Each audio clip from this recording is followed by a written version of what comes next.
5 advocacy groups in Texas are voicing concerns to the United Nations in order to take action against pieces of the state's legislation considered harmful to the LGBTQ+ community. Reporter Tristen Cortez with the details. Over 140 anti-LGBTQ+ legislative proposals were identified by advocacy group Equality Texas in the 88th Texas legislative session last year, prompting the organization to take to the international stage in protest.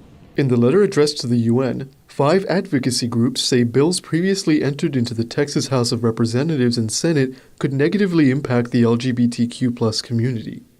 Of the 141 proposed bills, 7 have become law in Texas, such as Senate Bill 14, which prohibits life-saving medical care for transgender children under the age of 18. Equality Texas Communications Director Jonathan Gooch says the organization has campaigned at the Capitol to protect human rights.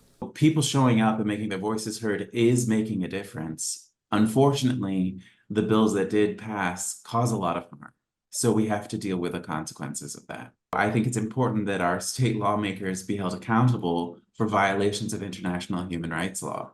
Other bills mentioned include Senate Bill 17, which previously banned diversity, equity, and inclusion offices in college campuses.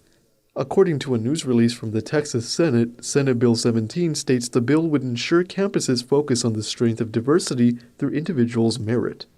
Film production sophomore Amanda Quintanilla says she disagrees with the ban. Quintanilla, who identifies as a member of the LGBTQ+ community, hopes changes are made in Texas's lawmaking. A lot of the people who are passing this legislation come from an old-fashioned mindset, and I think if they talked with people who are part of the LGBT community and found out that they're just people like them, that they're not so scary, and it's not something that should try to be banned. Gooch says Equality Texas hopes the letter will encourage the UN to call on human rights groups to publicly denounce anti-LGBTQ+ laws in Texas. For KVAQ TV in Edinburgh, Tristen Cortez.